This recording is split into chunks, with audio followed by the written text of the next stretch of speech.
Okay, I'm so good. I'm going to go maybe from a slightly more academic perspective, although I really value.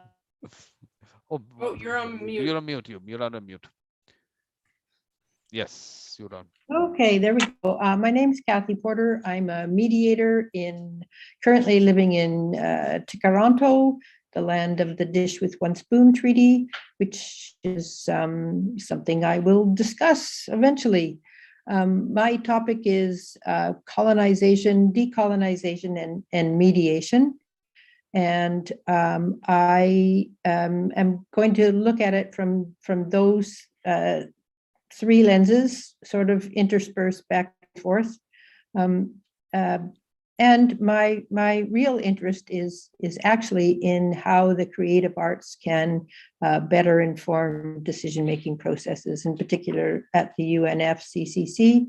I'm involved with Mediators Beyond Borders, and I've recently taken over the co-chair of the Creative Arts Subcommittee, where we look at the role of creative arts in mediation for climate change. So that's a little bit about me.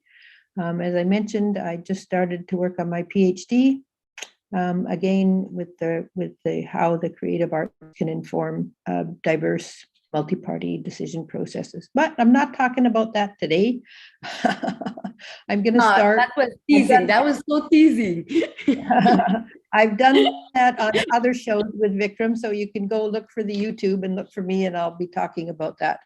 So I think, you know, as a mediator in Canada, Canada has a rather storied history as a colonizer nation, as I'm sure everyone on the call knows, with history with First Peoples. And as a mediator, I think it's incumbent upon me to recognize that First Peoples have lived here since time immemorial and have a relationship with the land and with one another that many colonizers sadly don't understand or take the time to learn about. So I'm going to do a little bit of learning today.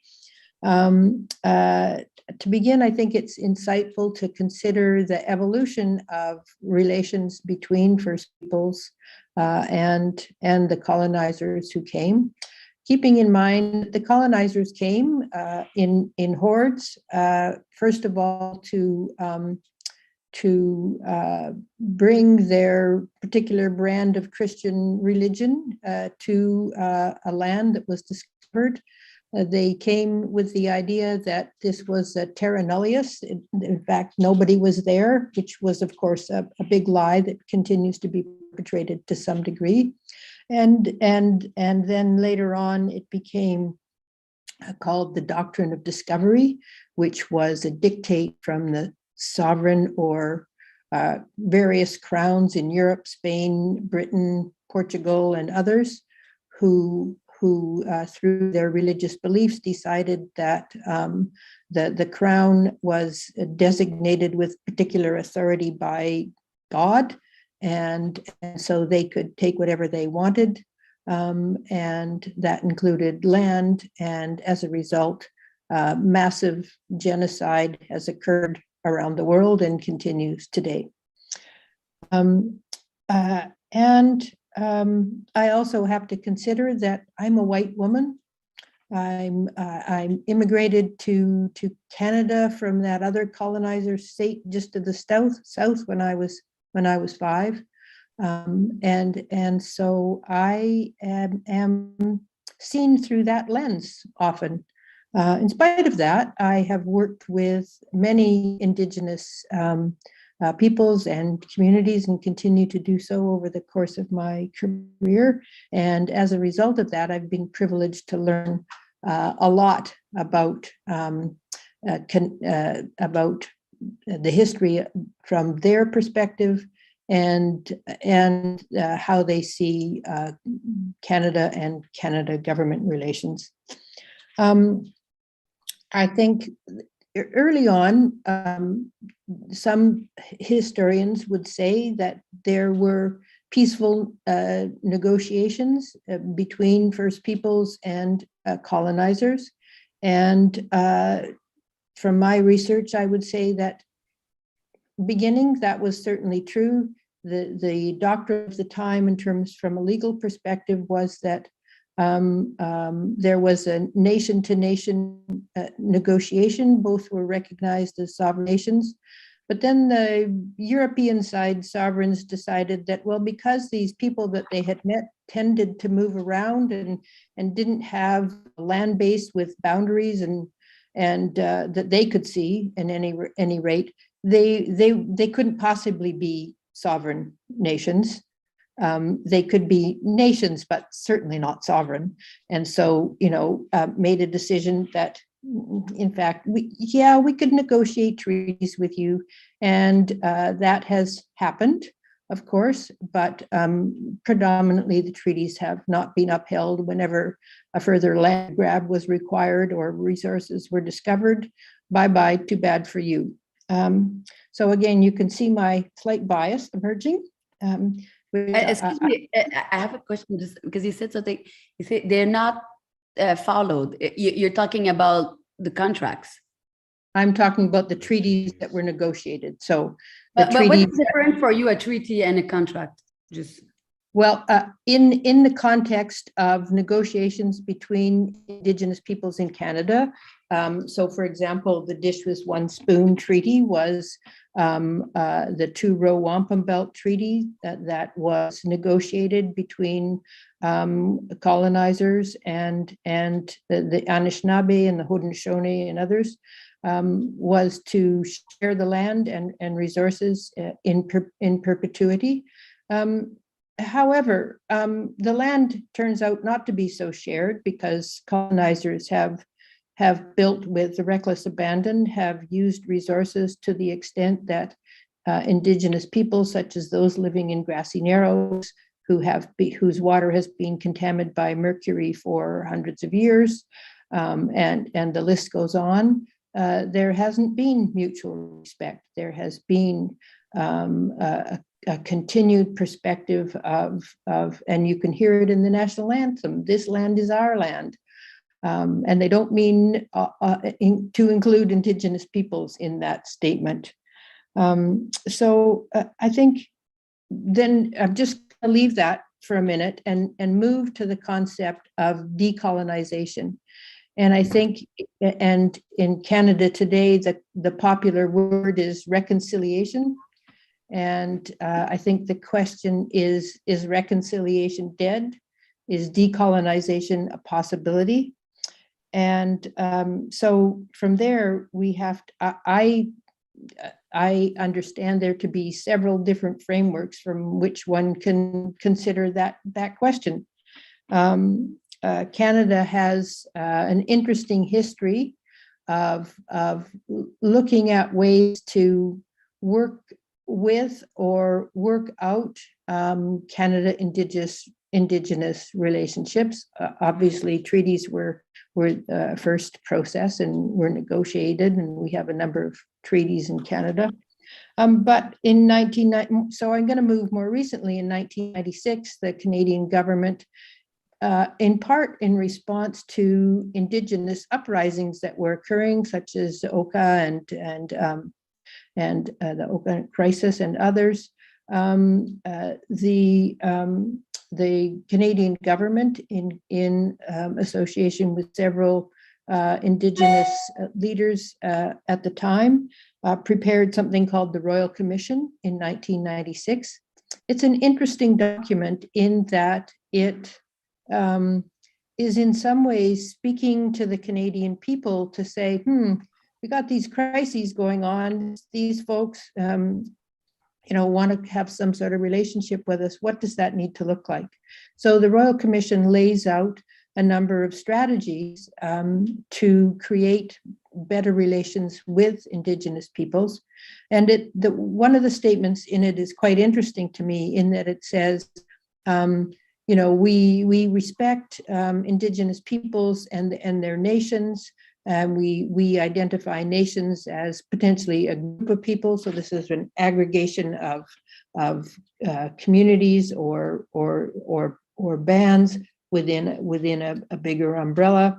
in the area of British Columbia where I live, I'm familiar with the Okanagan Nation, which includes the Syilx, the Shwepem, and other peoples.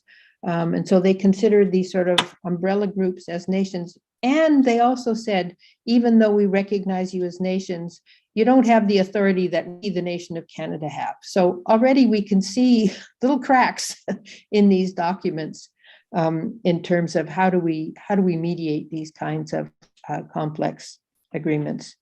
And then as a result of a global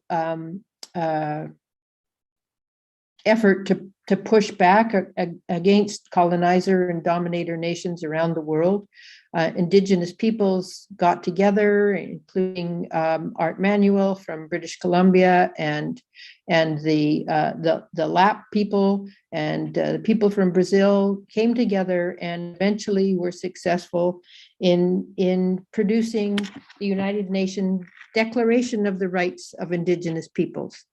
It's important to note that this is a declaration, and it is not, as you might say, Sophie, an agreement. It is not an agreement. It is a statement of intent. It's not a statement. I had a problem with the battery. I'm never out of power, but it seems my technology is sometimes. So I had to be rescued by Prince Charming, my husband. So I'm sorry for so what you were saying, I missed the thing. Is it recent? The declaration? 2007. And it's interesting to note that Canada was very last nation to sign on. They pushed back hard against having that declaration and were the last country to be a signatory to UNDRIP.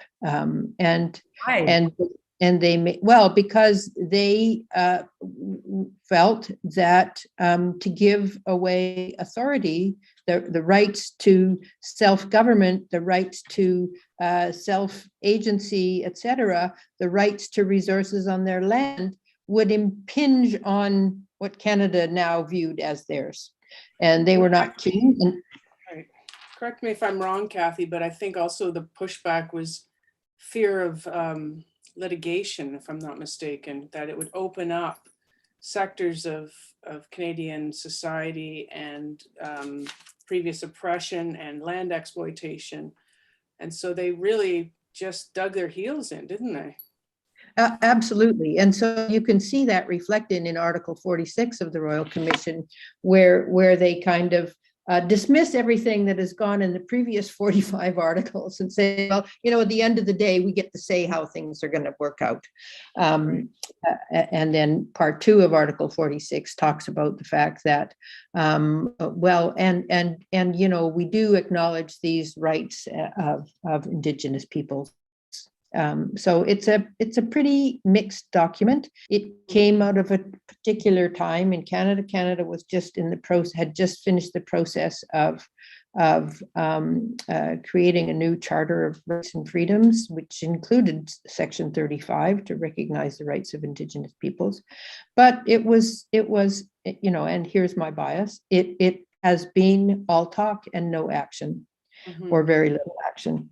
And then after when you say all talks with no action, are you talking from the indigenous council bands, or like the indigenous that we're gonna, for example, empower themselves with such a treaty, or are we talking about like the Canadian government?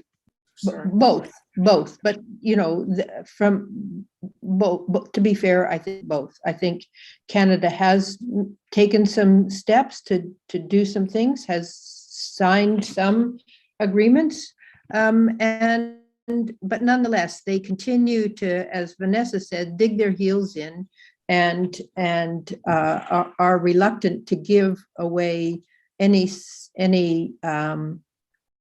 let's call it sovereign, total self-government. Kathy, let me just tell Vanessa and Sophie that the format is that Kathy gives a presentation and then we ask her the questions after that. So please note down your questions, and then this is a symposium. In the other things we have conferences and that discussions, we'll have that during that. So now it's her presentation and we take up the questions after that. So of course, Sophie has ADD, so she'll have to note them down. So Sophie, please note them down, whatever comes to your mind. No worries. I can answer them on the fly. They're good. And then in 2017, there was the Truth and Reconciliation Commission, again, as a result of, Idle No More and other movements that were arising among Indigenous peoples in response to the ongoing genocide, the ongoing mistreatment, abuse, the lack of action to provide clean drinking water, the lack of action to address health and economic concerns, put forward a vast number of recommendations, and 94, I believe. And so, the question is, have these recommendations been followed in spite of the government saying? So the government says quite often, we have addressed 80 of the 94 recommendations. There's an organization associated with the Faculty of Arts at Toronto Metropolitan University called the Yellowhead Institute, and they also track the recommendations. And I think the current level is around 8. So again, we get a bit of a difference of opinion in terms of how many recommendations have been achieved. To be fair, some of the things have been moved forward. Language in schools, education continues to be challenged in the court by the Trudeau government. And yet they've also made some progress around language through the Ministry of Culture and Heritage, Canadian Heritage. And so again, there's a series of, let's call them demands. The Truth and Reconciliation Commission interviewed people, Indigenous people across Canada, north, south, east, west, looked at predominantly at the experience of residential schools, which, as some of you may be aware, is the reason for this university no longer being referred to as Ryerson University, as Egerton Ryerson was one of the founders of the residential school system of incarceration and murder of children.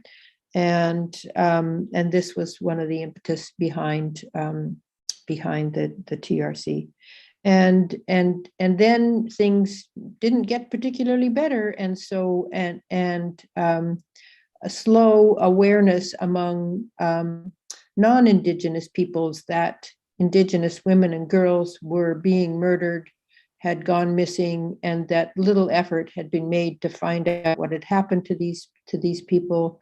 Why were they being pursued and killed? Why were they being enslaved as sex workers?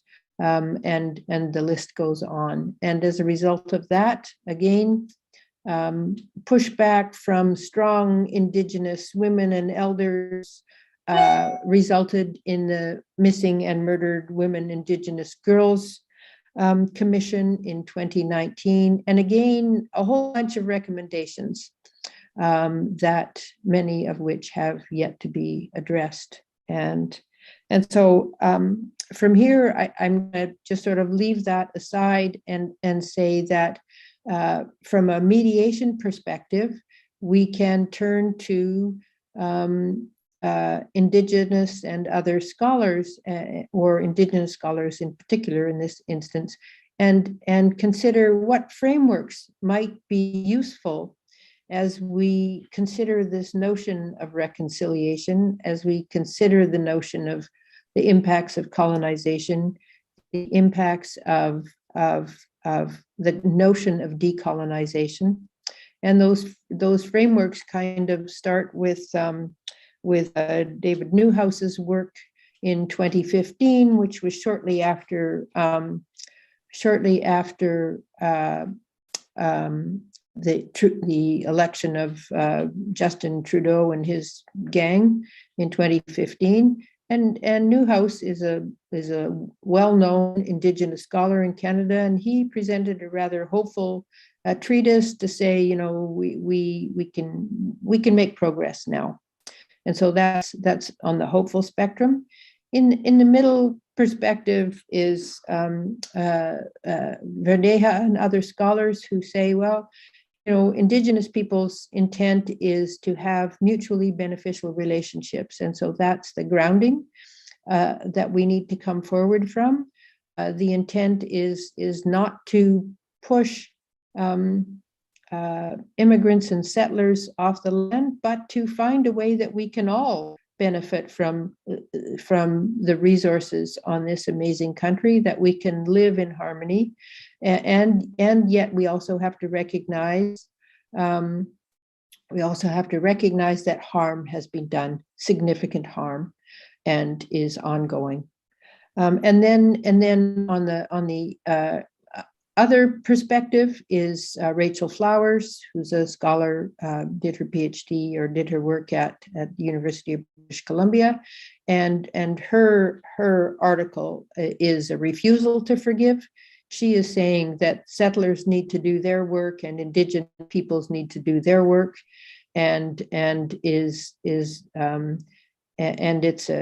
a message I have heard relatively frequently, that we're not interested in continuing to negotiate with a people, with a government who say one thing but do very little to act to address the wrongs, the harm, etc., that have been done. So those are sort of three potential frameworks that, from a mediation perspective, could be considered going forward. I don't have an answer to the problem. I don't work at those tables. I have done some work at those tables, but I'm not currently working at those tables.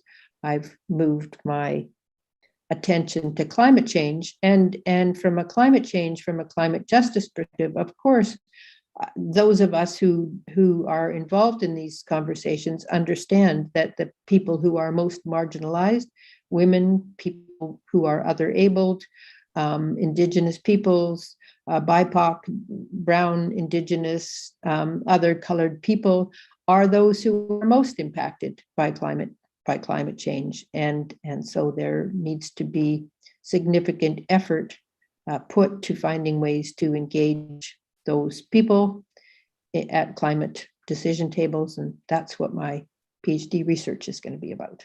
I'll have to tell you about that later. Yes, we'll have to have one session on that. Of course.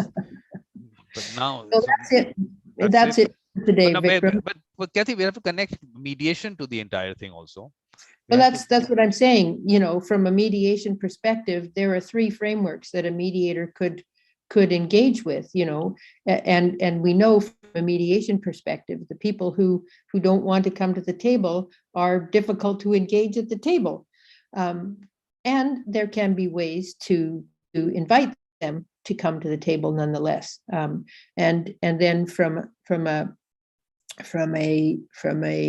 and so you might get at a mediation table the hopeful folks who, and I do hear this from both Indigenous and non-Indigenous leaders in Canada, that we want to have mutually beneficial relationships. We want to work together.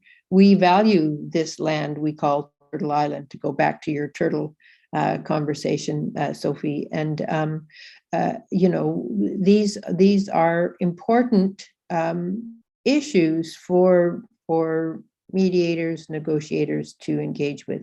The challenge, from my perspective as a mediator, is that many mediators in Canada and around the world come from a legal tradition. They are trained as barristers, solicitors, legal justice practitioners, and we have to acknowledge that the grounding for that system is one of colonial systems of justice. It is not a system of Indigenous systems of justice. And so the key question for me as a mediator would be, can we have a mediation conducted by a mediator who is grounded in the colonizer legal justice system? I would say, no, you can't, unless you have a co-mediator, perhaps, who is an indigenous mediator, who is grounded in indigenous systems of governance and negotiation and decision-making. Then you might have the possibility of working side by side, bringing these two ways of knowing together and to lead to some formative discussions. Unfortunately, the treaty negotiation so far is run by the Canadian government with Canadian negotiators, working with Indigenous negotiators, but the process to engage in that is very costly. And where does the money come from? Yeah, we know it comes from the federal government. So, now it's going to be from me. Good. I think that, they will appreciate that. And there are organizations. I belong to an organization called Raven that raises money for Indigenous communities engaged in legal battles. And so that money comes from people like Sophie and others who contribute generously to those processes. But it needs to be recognized that the treaty negotiation is a process that takes place within a Canadian legal justice system of precedent based on colonial law. So that's my statement on mediation. I don't have a lot more time, Vikram. I have 5 more minutes, and then I have to get on the SkyTrain and go to my next class. Wow. Okay. So, but I was just thinking, why was it called the Truth and Reconciliation? Why not Honesty and Reconciliation Commission? Because they were looking to hear the truth of Indigenous people's experience about their experience in residential schools. Can we honesty? They don't want honesty. We handle the truth? Can we handle the truth, like Jack Nicholson? Oh, I'm saying you can handle the truth, but can you handle honesty? That's I think the intention was that people were it took extreme courage to tell their truth, to be honest about their experiences. And I have no idea why it's called the Truth and Reconciliation Commission, but the idea was we need to hear, Canadians need to hear from these horrendous experiences, and Indigenous peoples need to be able to tell their truth in a safe place.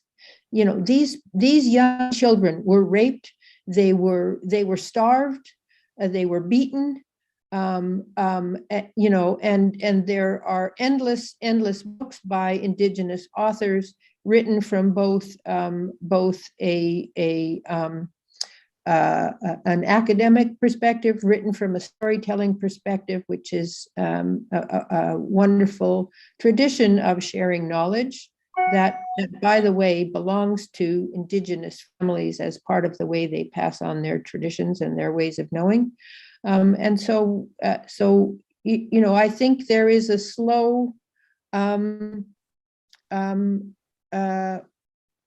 slowly growing awareness among Canadians. I mean, certainly among the Canadians that I hang out with, we have a pretty good idea what the hell's going on.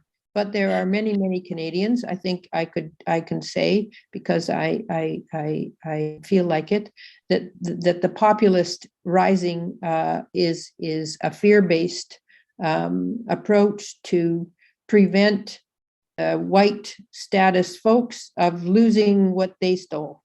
And so that's the pushback that's happening in Canada, in the United States, in Hungary, in Germany, in countries around the world. And it's our responsibility. It's my responsibility as a white woman in Canada to educate as many others as I can about the true history of Canada, the honest history of Canada. I don't care what word you use, because otherwise we continue to be complicit in the harms that are being done. So I got 2 more minutes. Yeah, 2 minutes to Sophie. That's Sophie's time. Sophie, you wanted to ask us some questions? You can ask her now. Was there something? I think it's time that we don't fear.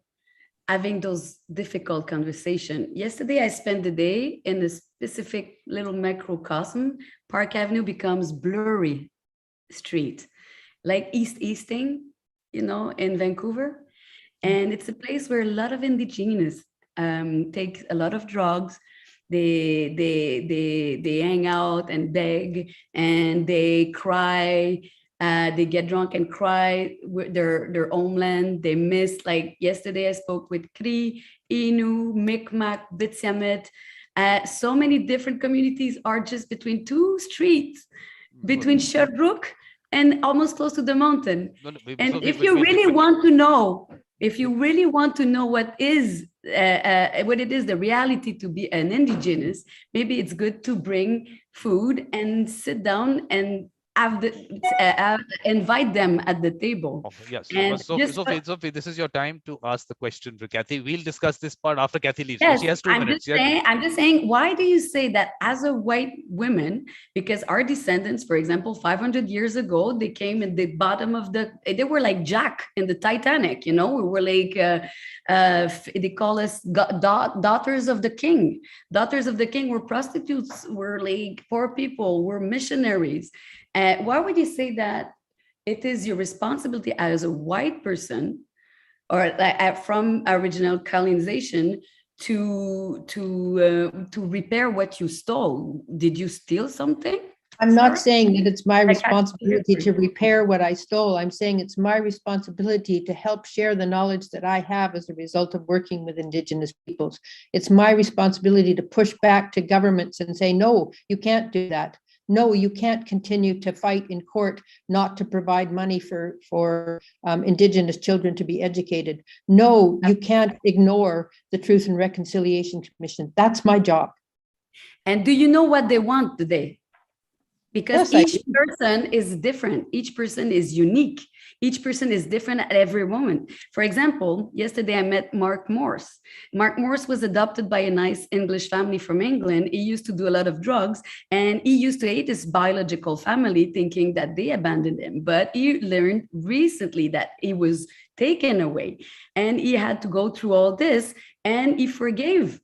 And we talked about the fact that what Kenneth Cloke suggests is that we have to acknowledge, heal, repair, heal, and build. We'll discuss this after Kathy leaves. We'll discuss this today. Now, it's any question for Kathy? Anything that you? No, I appreciate the question, and I think that, you know, I do. Because I just want to know the question that is like acknowledge, to at the same time in the now acknowledge, repair, heal, and build. And that will be something to do simultaneously. It can happen. It has been done before. So yesterday, this gentleman ended up, after telling me a story in less than 2 minutes, I said, what do you want now? And he said, you know what? I want a totem on the mountain. I want to have an indigenous restaurant. We have to encourage Indigenous who also have forgive and have learned a different knowledge too, and that they want to build with with the builders that are here, that are linked to colonizers. So you said time, but your relationship with time. I can't stay anymore. I'm so sorry. I appreciate your perspective, and I have to go. Thank you, Vikram, for having me. Thank you, Kathy. Thanks a lot. I hope we can continue with you, because I have so many more questions with you, Kathy. Okay, bye-bye. Bye. Because what happens, Sophie, is that the idea being that in the symposium format, the speaker gives a presentation. Whatever, if they want to give a presentation, they want to have a discussion, then what we do is we ask them the questions, and don't keep, so much of our comments, we give them the chance to tell us their side of it. And then in your session, then you talk about your part of it. So we get the entire perspective that she wants to give in. Because what happens otherwise is that the other speaker has something that they're moving towards. So let's listen. Then what we do is, on the last day of the symposium, we have a session on learnings and key takeaways. What day is it? Is it a 30th. Sunday? No, it's not a Sunday. 30th. On the 30th. 30th is a Friday. So on that day, then what we do is, based on the discussions that are had, then on that day we then give our comments based on what that person said, and that's how the format. So that what happens in that is then everyone gets a chance to give their whole point of view in one session, and we can then dissect and discuss and pick up what we think, where someone brought in something that you Right. do not agree with. That's the kind of format I kept, so that way what happens is everyone gets a chance to put across their point of view. Right. Otherwise, then Then